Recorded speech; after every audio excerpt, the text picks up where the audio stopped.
সনদ ঝা আমাদের প্রতিনিধি রয়েছেন আমাদের সঙ্গে টেলিফোন লাইনে। সনদ, মুখ্যমন্ত্রীর উত্তরবঙ্গ সফর, তার মধ্যে 12 ঘন্টার বন্ধ। গতকালও ত্রিপাক্ষিক বৈঠক হয়েছে কিন্তু সমাধান সূত্র মেলেনি। সামগ্রিকভাবে কি প্রভাব পাহাড়ে? মুখ্যমন্ত্রীর উপস্থিতিকে কেন্দ্র করেই কিন্তু আজকে বন্ধ ডাকা হয়েছে। যেমন পাহাড়ে এই যে বিশেষ করে বোনাস নিয়ে যে একটা যে প্রত্যেক বছর হয় বোনাস নিয়ে এই দ্বিমত তাকে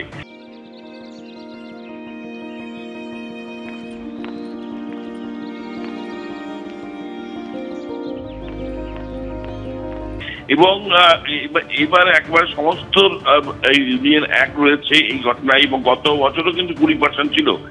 এবার মালিক পক্ষ এবং নানা এই যে বিশেষ করে শ্রমিক অসন্তোষ, পাশাপাশি রয়েছে আবহাওয়ার যে তারতম্য রয়েছে, তাদের লস হয়েছে নানা কারণ দেখিয়ে আজ এবার কিন্তু 13-14% বেশি তারা রাজি হয়নি। গতকালকেও বৈঠক ছিল, ফোর্থ বৈঠক এটা, যেখানে কোনো সমাধান সূত্র না মেলায় গতকালকে পরে জানিয়ে দেয় রাত্রে শ্রমিক ইউনিয়নগুলি তারা কিন্তু বন্ধ রাখে, এবং বন্ধের প্রভাব এখনো পর্যন্ত দার্জিলিং এ, যেটা এই অনেকদিন পর বন্ধ আজকে বিভিন্ন সময় ডাকলো, প্রভাব রয়েছে। চা বাগানে কাজ না করার জন্য সমস্ত রাজনৈতিক দল কর্মীদের অনুরোধ জানিয়েছে, এবং ইতিমধ্যে চা বাগানে কেউ যায়নি যদিও। তবে চা বাগানের শ্রমিকদের বোনাসের দাবিতে বন্ধ চলছে, তুমি নজর রাখো। ধন্যবাদ। উত্তেজনা ছড়ালো দুর্গাপুর বেসরকারি মেডিকেল কলেজও। ভুল চিকিৎসার জেরে প্রসূতি মৃত্যুর অভিযোগ। সেই অভিযোগে হাসপাতালে গেট আজকে বিক্ষোভ দেখালেন রোগীর পরিজনেরা। পুলিশ আসলে দফায় দফায় ধস্তাধস্তি হলো বিক্ষোভকারীদের সঙ্গে, যদিও ভুল চিকিৎসার সমস্ত অভিযোগ অস্বীকার করেছে হাসপাতাল কর্তৃপক্ষ। আরজিকর মেডিকেল কলেজে চিকিৎসকের খুন ও ধর্ষণের ঘটনায় এখনো উত্তাল রাজ্য। এরই মধ্যে কামারহাটির সাগর দত্ত মেডিকেলে বিনা চিকিৎসায় রোগী মৃত্যুর অভিযোগে ডাক্তার, নার্স, স্বাস্থ্যকর্মীদের নিগ্রহের ঘটনায় ফের কর্মবিরতি শুরু করেছেন সেখানকার জুনিয়র চিকিৎসকেরা।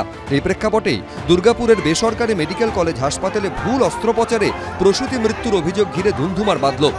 পুলিশের সঙ্গে দফায় দফায় ধস্তাধস্তিতে জড়ালেন মৃতের আত্মীয় পরিজনেরা। 20 সেপ্টেম্বর দুর্গাপুরে আইকিউ সিটি হাসপাতালে ভর্তি হন বেনাচিতির বাসিন্দা ইশরাত জাহান। পরের দিন 21 সেপ্টেম্বর তিনি পুত্র সন্তানের জন্ম দেন, কিন্তু সেই সন্তানকে কোলে নিয়ে আর বাড়ি ফেরা হলো না মায়ের।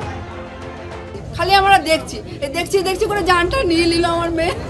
পরিবারের অভিযোগ, সিজার করার সময় প্রসূতির মূত্রনালী কেটে ফেলা হয়। তারপর থেকেই শারীরিক অবস্থার অবনতি হতে শুরু করে। তারপর থেকেই হাসপাতাল কর্তৃপক্ষ নানা রকম অজুহাত দিতে শুরু করে।